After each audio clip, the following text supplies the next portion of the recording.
David Mitchell's book Cloud Atlas, how it starts on this thing and then it goes back in time and then it goes back in time and then it works its way forward and then back to where you started. So it's like A, B, C, C, B, A, basically. Well, I thought that's cool. I like that idea. Let me see if I can tell a story in the current day and then go back to the 50s where Roy's grandfather was killed, and then go back to the 30s as to kind of build that up and then work my way back. So I was like, this is going to be great. Richard Powers, the novelist, talks about how you're going to spend however many years writing a book, you want to make sure that it's something that's challenging and interests you and that sort of thing. So I was like, well, this is going to be a great challenge. I didn't know it was more challenge that I could handle. so, so sometimes you don't know that until you dive into the deep end and have to have somebody pull you out. So it was obviously more than I could handle. But what I did is, as I mentioned earlier, pulled the 1950s part out and sold it to Playboy, and then decided that I'm just going to focus on just the 30s, which is what I did with the county line. And I was interested to know how, in some ways, how we got here. You know, because with country hardball, there's all these families, all these stories. There's Rudds and Pribbles and Tomlins, and I thought, well, they got more stories to tell. Let me, and you could tell the sequel, right? But I was more interested in kind of digging in a little deeper and finding out how the Rudds became the Rudds, the Pribbles, the Tomlins, all these sorts of things. And so I was like, well, let's go back, 100 years or so. I started researching, and 1933 is just a fantastic year because you have all these people on the FBI most wanted list. And then in 1934, they're all dead or in jail, right? And you've got coming out of Prohibition, you've got the town that this is. That's where most of this takes place in Magnolia, Arkansas, which was coming along. I'd see these pictures of all these just carts laden with cotton coming in, selling the cotton, and then of course you got the cotton prices going up and down, and then you've got FDR. And my family, my Arkansas family, has very strong feelings about FDR, right? Because which in the book in the family, you say the guy's name and you have to spit. In the book, The County Line, a guy goes out to the outhouse and it's referred to as the Roosevelt Room, right? So we were not too keen on FDR's going on. So again, that's a lot of the federal government coming in and telling the country folks what to do. The plow ups that you got to turn in your gold. All these sorts of things of the federal government coming in and taking over. Which you know, thankfully that went away and nobody cares about that anymore, right? So it's in some ways timely, in terms of this the local versus the thing, but the idea, I mean, you could go back to the Middle Ages, you could go back to castles and fiefdoms and serfdoms, and you've got the overarching people ruling the local people, and the local people are going to rebel. What's the joke? The peasants are revolting, right? Of course they're revolting. They're peasants. So you've always got this kind of small versus the large thing as well. So those are the sort of things that I kind of wanted to delve into. And 1933, the 30s, the coming out of the Depression, that's just a fascinating time. And so I thought wanted to write a little about gangsters and bootlegging, and wanted to have a sort of I guess a setting where I could do a bunch of killings if I wanted to. And so that's where I had Cottonmouth Tomlin. He's off making his bones in Honduras on the banana plantations, which is I read so much about the horrors that went on in Honduras that the U.S. Army et al. Perpetrated, and so some of that makes it into the book. But he finds out that his uncle passes away, and he has to come back and take over the family business for the uncle, and because he is a young man and he is worldly, having gone off to Honduras, he comes back to the small town and thinks he knows better than how his uncle was doing things. And spoiler alert, it doesn't go well.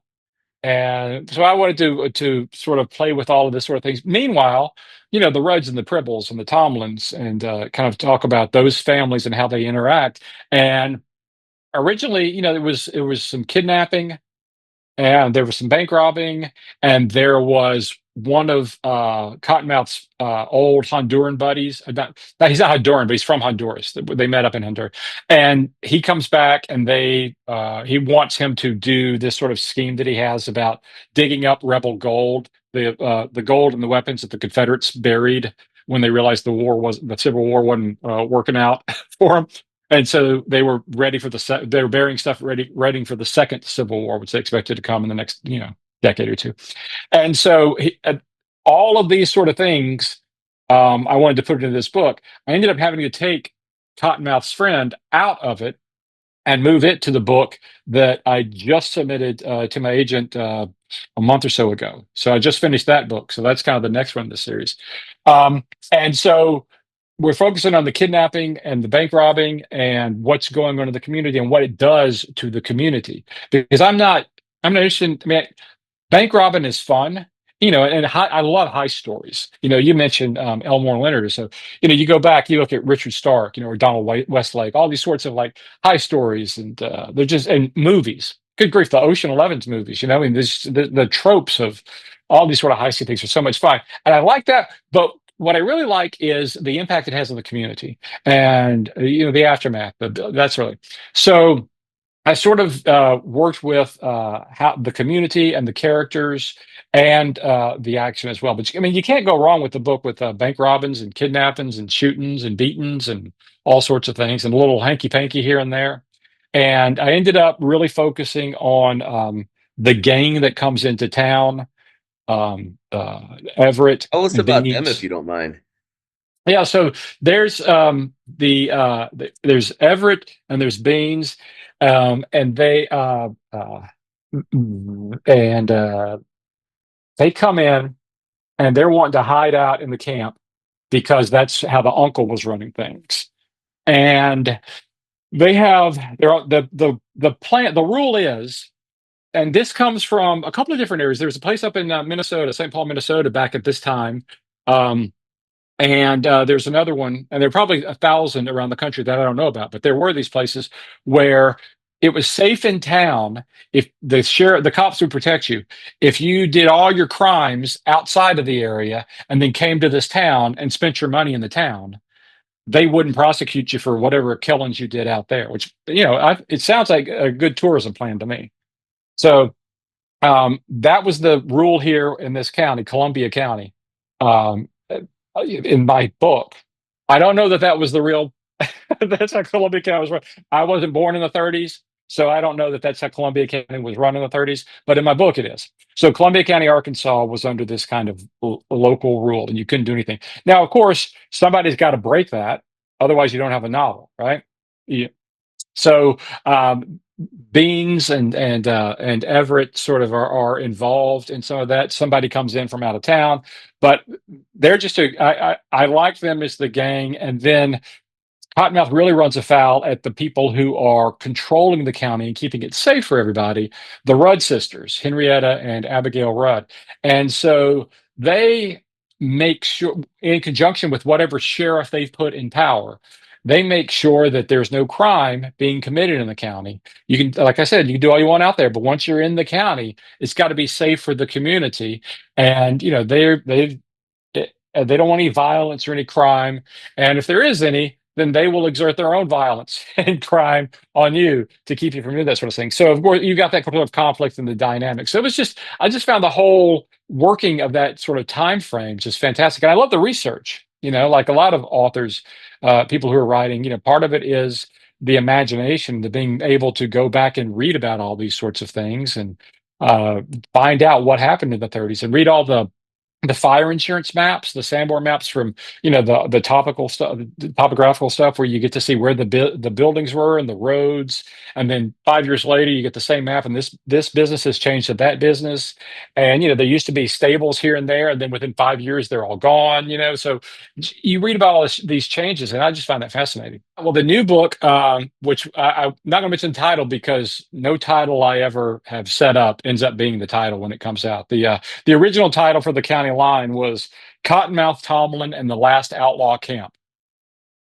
And so for a number of reasons that changed. It changed to a few things and then ended up being the county line. So this book, don't tell anybody, but I've tentatively titled it The Harrow and the Harvest. But it will never be that when it comes out. Takes place 5 years later. And what I've done in this book is Cassie, who, as I said, is kind of the graduate student who shows up towards the end of Country Hardball, 2013's Country Hardball, to research the community, is researching a woman named Polly and asking her some questions. And Polly, in current day, present day, and Polly tells her the story of some of the things that went on in the 1930s, 1938, involving Cottonmouth Tomlin, Polly's father, and some of the other things. And Polly's father was a preacher, and Polly's father, the preacher, was working on bringing up, getting a lot of money to build a church. So he was on the circuit. He was going around the county, and they'd come from out of the county and trying to get donations so that they could start a church. Holly was trying to get as much money and help as she could to feed people in the community who were hungry and clothe them. So they were both working kind of, I suppose, different sides of the Holy Bible. So they have sort of some conflict themselves.